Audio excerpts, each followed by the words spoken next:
Marvel's Avengers has had a rocky road following launch, but it's been slowly improving and receiving a steady drip feed of content over the past year.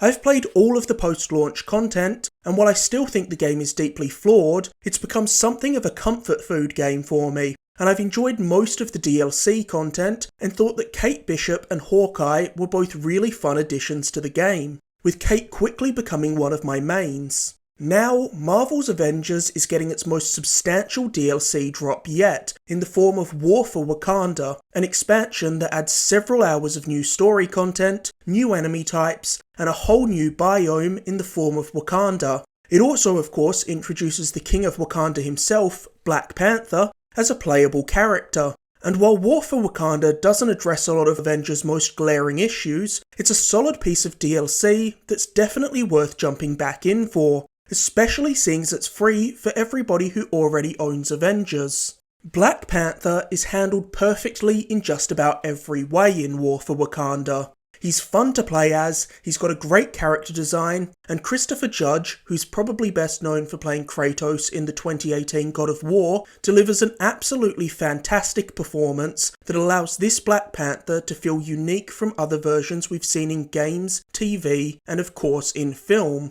The late great Chadwick Boseman has become synonymous with Black Panther thanks to his excellent performances in Black Panther as well as Civil War, Infinity War and Endgame. Fortunately, Christopher Judge's Black Panther doesn't try to mimic Chadwick Boseman's and instead goes for a different take on the character, which definitely seems like the correct and respectful choice. Aside from Black Panther, War for Wakanda also introduces a handful of other characters, many of whom will be familiar to comic fans and MCU fans alike, with Okoye, Shuri and Zamawari being prominent supporting characters in War for Wakanda, and Ulysses Claw and Crossbones serving as War for Wakanda's villains.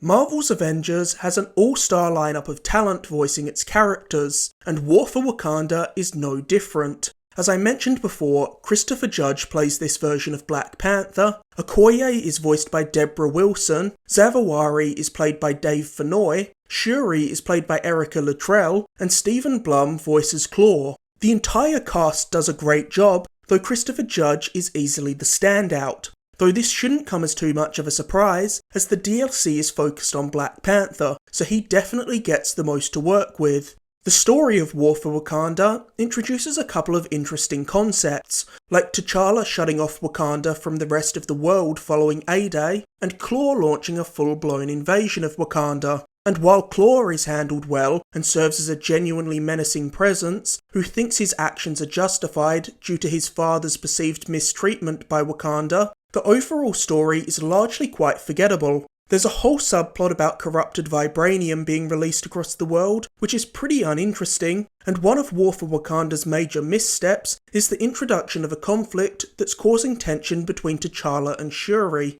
This whole plot point feels massively underdeveloped, and it's resolved in a very abrupt and unsatisfying way. It seems clear that there were just too many ideas in play to cram into a 3 to 4 hour long expansion. Fortunately, gameplay is what's most important in this kind of game, and Black Panther is one of the most satisfying characters to play as. Fortunately, gameplay is what's most important in this kind of game, and Black Panther is one of the most satisfying characters to play as in Marvel's Avengers. He's a very nimble character whose movements and attacks nail the agile, acrobatic and cat-like nature of Black Panther, as he leaps effortlessly across the environment, pouncing and slashing at enemies. As Black Panther takes hits, his suit stores up kinetic energy, which he can then discharge as a concussive blast that knocks enemies back to give you some extra breathing room to heal up and plan out your next move. He even pushes enemies back with this kinetic energy when you parry an attack, which makes him great at crowd control.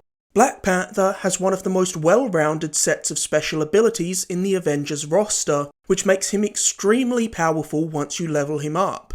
The first of his special skills is the ability to throw a spear that can pin multiple enemies to walls or the floor, just like Thor can do with Mjolnir. It can also be upgraded so that you can rapidly throw 3 smaller spears that can each pin one enemy. His support ability allows him to throw out his Kimoyo beads, which can be customised to be more offensive or defensive. They float around, healing allies or dealing damage to, stunning or debuffing enemies. Black Panther also has one of the most flashy ultimate attacks in the game. When it's activated, Black Panther will summon a literal panther from the astral plane, which will then run around attacking enemies. And when this move is upgraded, he can even summon a couple of Dora Milaje warriors to fight alongside him. One of War for Wakanda's most welcome additions is the introduction of new enemy types. I'm so glad to see new enemy types that actually force you to get creative with your attack patterns, because as someone who's played a lot of Avengers, I'm pretty burnt out on wailing on waves of the same handful of robots. Among these new enemies are Claw's soldiers and the spider-like crawler robots. There's also overcharged enemies who deal more damage and perform unique moves. These enemies provide some of the toughest fights in Avengers because if you're taking on a few overcharged enemies at once, your health can be depleted in a matter of seconds if you're not careful. One of the best things about War for Wakanda is that it adds not one, but two new bosses, Claw and Crossbones. While neither of these boss battles are anything too crazy, they're both fun fights. Boss variety is something that Marvel's Avengers has been sorely lacking. I can't even tell you how many times I've fought Taskmaster and Abomination in this game. Another big addition to Avengers with War for Wakanda is the new biome of Wakanda.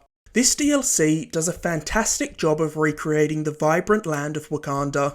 Its lush jungles are beautifully recreated, and Crystal Dynamics do a great job of showcasing Wakanda's unique blend of cutting-edge technology and cultural traditions. Wakanda is easily Marvel's Avengers' most visually striking location yet. While there's a couple of new mission types in War for Wakanda, including missions that task you with destroying corrupted vibranium, it's mostly familiar fare, so you can expect to beat up waves of enemies and defend set points on the map a lot. Which isn't necessarily a bad thing, seeing as the new corrupted vibranium missions are arguably the most tedious part of War for Wakanda, as they ultimately just boil down to punching a bunch of rocks until they break. War for Wakanda is a hard one to review. While I do think this is a good piece of DLC, and I think that Black Panther is one of Avengers' most interesting characters to play as, it doesn't address the core problems with Avengers, namely its lack of longevity. Once you've beaten the story and cleared out some side content, there's just not much to do,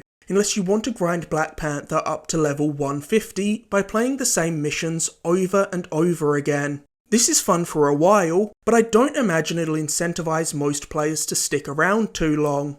I've played all the pieces of DLC for Avengers, and I usually spend a week or so leveling up the characters afterwards, but then I just end up uninstalling Avengers, and I don't re-download it until the next DLC character drops several months later. This isn't what you want out of a games as a service title, and I'm sure it's not what Square Enix want out of this game. I just don't see how the cycle of this game can be a sustainable business model. Adding a few hours of new story content, then giving your player base no real reason to boot the game up for months seems so counterintuitive and makes it feel like Avengers post-release plans weren't nearly as fleshed out as they needed to be. This game still desperately needs more endgame content, because as of right now, there's just not that much to do with your level 150 characters. Captain America is my main in this game, and I've barely touched him in months, because I'm given nearly no incentive to do so.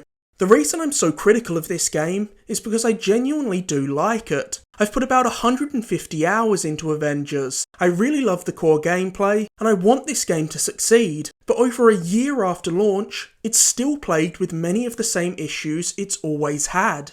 With all that said, if you're wondering if it's worth coming back to Avengers for War for Wakanda, the short answer is still definitely yes. And if you're someone who bounced off the game after launch, you're in for a good weekend with Avengers, as you'll also have the Kate Bishop and Hawkeye DLC to play as well, which I think are also both worth playing in their own rights. Though if you've played Avengers before and didn't like it, War for Wakanda isn't likely to change your opinion of the game.